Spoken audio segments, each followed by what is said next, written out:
Hello, everyone. Hi. I'm so excited to be here. Are you? Yes.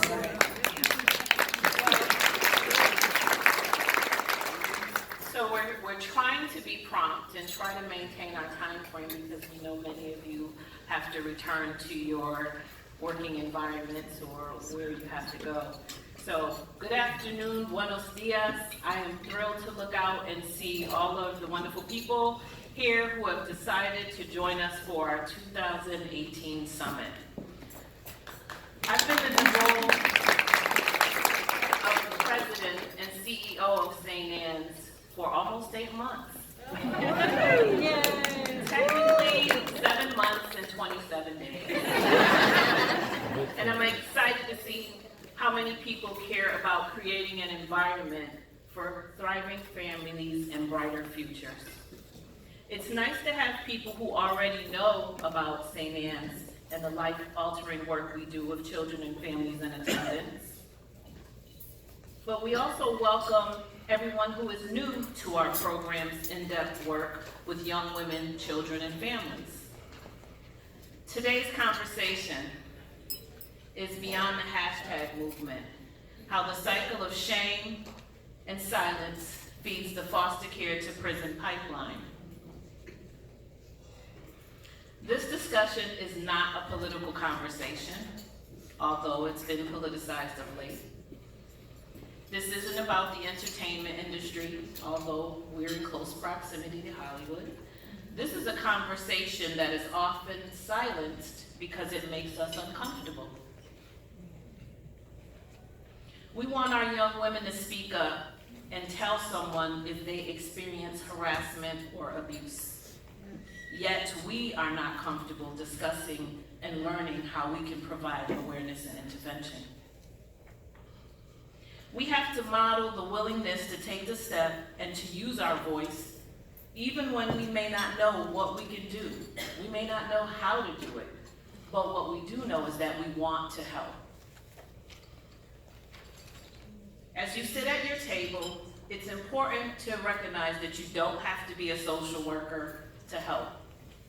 You can be an educator, you can be a resource family, you can be a lawyer, a business owner, a teacher, an entrepreneur, a parent, a philanthropist, a politician. Just be a community concerned citizen or someone in the area who just cares about our community.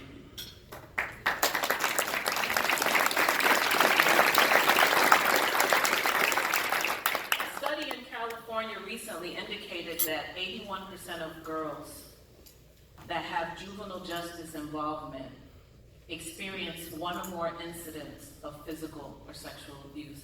81%. 56% reported one or more incidents of primarily sexual abuse.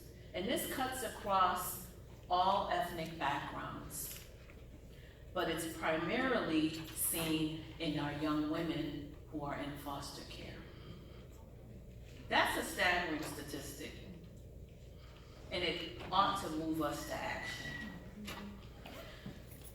Many of these girls who experience abuse are rooted to the juvenile justice system because of their victimization.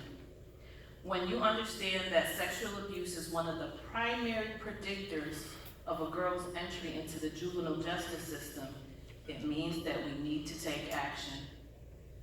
Action to dismantle the sexual abuse to prison pipeline. Because if we see how the dots are clearly connected, then we have to do something to break that down. Tarana Burke, the founder of the original Me Too movement, started her movement to actually shed light on a population similar to our girls that we serve and many of the young women in our community. She started the movement so that many underprivileged young women would have somewhere to share. There weren't many services, they weren't able to share their voice. And so she wanted to make sure they had an opportunity to tell their story and get the help that they need.